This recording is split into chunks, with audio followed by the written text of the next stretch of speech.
Good morning and welcome to day 15 of my 2023 Tour Divide coverage, and we have a winner now. Ulrich Bartholmoes finished yesterday, 14 days, 3 hours and 23 minutes. So he finished early in the morning, and that is now the second fastest time on record. So huge congratulations to Ulrich. That was a really well ridden race. And yeah, it just makes you wonder what would have happened had the weather conditions been a bit more favourable. I think Michael's record dot is probably under threat now if we get a combination of riders such as Ulrich and Justinas coming back to do this race. So yeah, very impressive. So let's just head over to the tracker.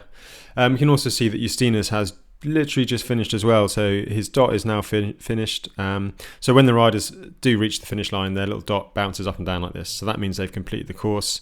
So Ulrich comes in second place, 14 days 17 hours, and yeah, so really great for Justinas. I know he's had a real struggle the last few days, so it's nice to see that he's finally made it. That's not going to be the end of my coverage for now. Obviously we've got a winner, but there's still plenty of riders out there on course, so I've got another 4 days I can do coverage before I have to go and race myself. So yeah, just give us a little subscribe if you don't want to miss that. And I'll also be covering the transcontinental race over here in Europe, which is at the end of July. So if you're interested in that, again, hit subscribe and then you won't miss any of that. So back onto the race. Let's just have a little look on Rival GPS, see if I can show you where this finish is. I showed you a little bit of video in yesterday's coverage, but just to give you some perspective, it's a total dead end, the Tour Divide finish. So I'll put the little Rival GPS, the little Google man on there, and you can just see that it's just a dead end road, one-way road, nothing in sight for miles and miles. All the way to the finish. So this is what the riders are gonna be seeing. Nothing is kind of the answer there. And then there's just the border station. So yeah, this is the finish of the Tour Divide. Probably one of the most famous finish lines in bikepacking. And yeah, there's just not much to it, which I think makes it pretty amazing. So they'll be rolling down here. As you can see, there's a fence at the end, and then the photos you always see of the finish are in front of this sign here. I've lost them now, but anyway, you get the point. There is absolutely nothing there at the end. So it's a tough old finish actually. Mentally, it's quite draining when you've ridden all that way and then you finish and there's nothing. So yeah, so that was Ulrich. Obviously, his photo on Instagram showing his victory. So yeah, 14 days, 3 hours, 23 minutes. And yeah, he looks pretty pleased with that. I'm not surprised. An interesting thing that we spoke about the other day, I was actually wondering whether his tyre would actually last. So Ulrich sent me a message last night when he'd finished. And yeah, it's quite interesting. So his rear tyre, well, I'll let him tell the story. So hopefully you can hear this. I will share a story later on or tomorrow. Literally my rear punctured 1.5 kilometers out of the finish. So I could see the finish and felt like I'm losing air in the rear. And I was able to ride till the finish line, so no problem. Was just losing slightly air, but it was just off 1.5 kilometers out of the finish line. But a good sign for me to get on. So yeah, Ulrich actually did puncture his rear tyre, but yeah, within sight of the finish line. So it sounds like he rolled in on a soft rear tyre. Just goes to show you make your own luck on the Tour Divide. Ulrich chose to run that super fast rear tyre, and yeah, it lasted for him. So you could argue it was the perfect choice, lasting till a kilometre to go. So yeah, kudos to you, Ulrich. Congratulations on that amazing ride. Before I go any further, just like to thank Holyfat for their support on this series of updates. I've just got my new product from them, so yeah, huge thank you for them. Obviously check them out. There's details in the description and a little discount if that's something you might be interested in. Just catch up a little bit on the rest of the race. I do have a little bit of an update. Obviously, we saw Justinas has just finished. If you remember yesterday, he was still kind of in the middle of the Gila in a random place. He actually sent me a message when he woke up. He managed to oversleep. I'm sure if we look at the race flow, we can probably see that he's probably got a bit of a longer line in there somewhere. Yeah, just here, look, you can see he where Ulrich managed to pretty much ride through the entire night.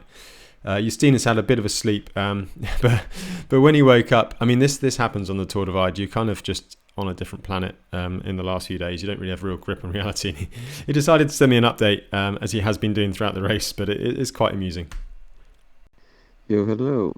Looks like I overslept in a ditch of a ride of a side road.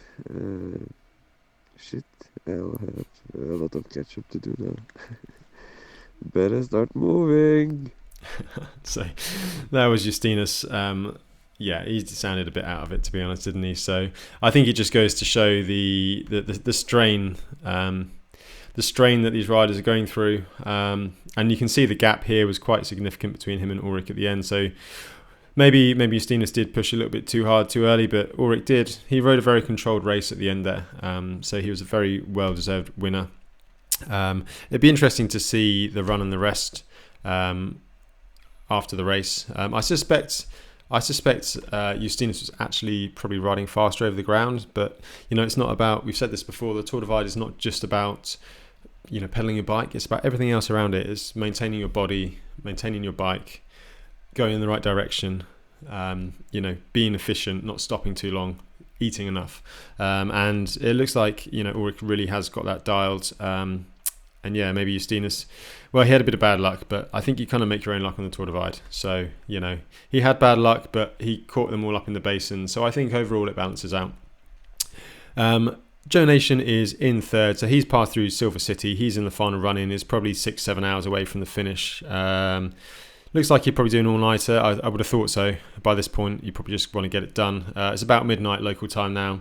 So he should finish 7 or 8 in the morning tomorrow, which does mean he'll have a nice cool run through the desert. And it sounds like there's been some pretty strong winds as well, so they tend to die down a bit at night. So hopefully he'll have a bit of an easier time of it.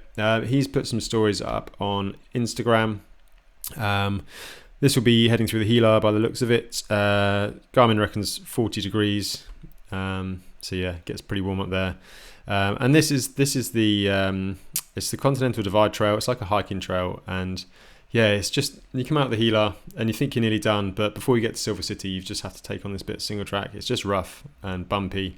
It's not massively technical in terms of mountain biking, but at this stage of the race, it just smashes you. But he got through there, rolling into Silver City, and you kind of know you're almost done now. It's a pretty cool feeling, and it's quite a nice roll into the town. And yeah, on the Monster Energy, it's always a sign that you're quite tired at the end of a ride. And I must just say, Casio watch, what a watch. That's what I use on these bikepacking trips. Everyone always goes on about their fancy smartwatches, but Casios don't run out of battery, and they always tell the time, and the alarm always goes off. So there we go. That's my pro kit tip for one of these things. Let's catch up further down the field and see. Of course, the winners are in, but there's all these riders the whole way down the race still going. So I'm going to do my very best to cover them for the next 4 days. As I said before, I'm off myself doing a race behind Joe Nation. We're looking like we're getting a bit of structure now into the top 10. So Stephen Leherick, he's made a big push into fourth. He's ahead of Chris. Well, he's just about level with Chris Plesko's single speed record, ahead of Lael's women's record. So that'd be about 15 days, 10 hours or so. Steve Halligan, what a comeback from him. I mean, he was really quite ill, as we said at the start, but he's made a big push. Peter and is that Cyrus? Oh no, Chris Burkhardt. Again, a really consistent ride from Chris. He's just been sort of doing his own thing the whole race, and yeah, he's going to be in a solid top 10 finish. So good ride. Then Justin, Cyrus, Matthew, Dan Connell, and then we've got Lael. She looks like she's kind of picked up her pace again a little bit.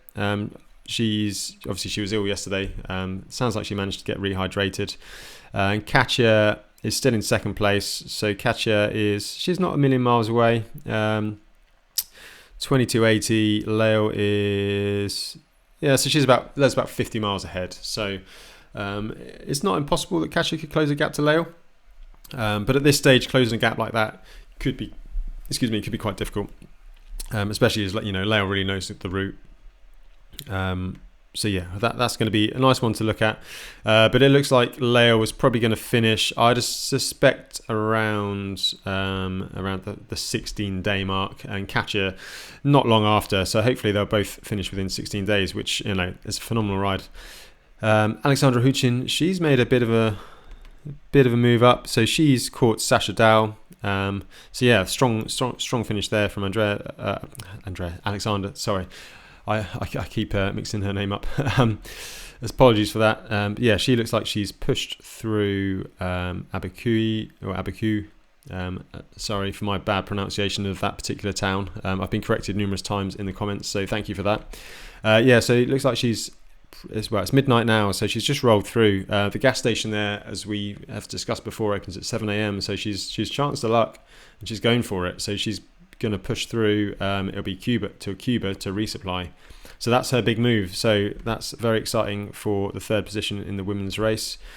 Further back, Gail has continued just to sort of pull away a little bit on April. She's not made as much ground into the three women ahead as I thought she might, but yeah, it's going to be exciting to see how that develops. I have actually got a message from Gail. She sent it to me just after Marshall Pass the other day, so let's hear how Gail is getting on. I thought I'd send you an update while I'm on the Wi-Fi at Hawker. The wind is wild today. It's absolutely outrageous. Sometimes it's in the right direction, but more often than not, it's not. Who thought that riding or growing up in Cambridgeshire would be such an advantage? Used to these 60 mile per hour crosswind gusts. But yeah, all good fun. Had such a nice morning this morning. I climbed up in the high Indiana Pass in sunrise. It was absolutely stunning, just out of this world, beautiful. I'll send you a picture. But yeah, having such an adventure, and hopefully, yeah, had a couple of toured a bike shop over the last few days, and then I completely overslept my alarm yesterday. So yeah, had a couple of setbacks, but I still feel good. I still feel healthy, and a lot healthier than I did to start with, so that's nice. Yeah, but anyway, I hope. So yes, that's from Gail. So she sounds like she's doing really well. Obviously, she had her issues earlier on with the chest infection, but she seems to have come good. That's the great thing about Tour Divide. It's at least a 2-week race, closer to 3 for most people. So if you do get ill, you've got time to back off and then start catching up again. So yeah, she's looks like. I mean, she's dropped off the pace here a little bit. Sounds like she's been, probably had some bike issues as well, like many people have. So it's lost her a bit of time and oversleeping. Justina's overslept. I'm sure everyone has overslept at some point. Your body's just so tired at some point, it just shuts down and makes you sleep. And you can't override some things. So yeah, so Gail making good progress. I'll be keeping an eye on this little race over the next few days. And yeah, that is all I've got for today for you. So as I said, I will continue to do updates. I've got until next Wednesday before I'm off to race the Pan-Celtic race, which is a race over here in the UK, and actually starts in France and finishes in the UK. So yeah, I've got the urge to go and race now after all this talking about Tour Divide for the last 2 weeks. So yeah, look forward to seeing you over the next few days, and thanks for everyone's support. And yeah, see you again tomorrow morning for another update.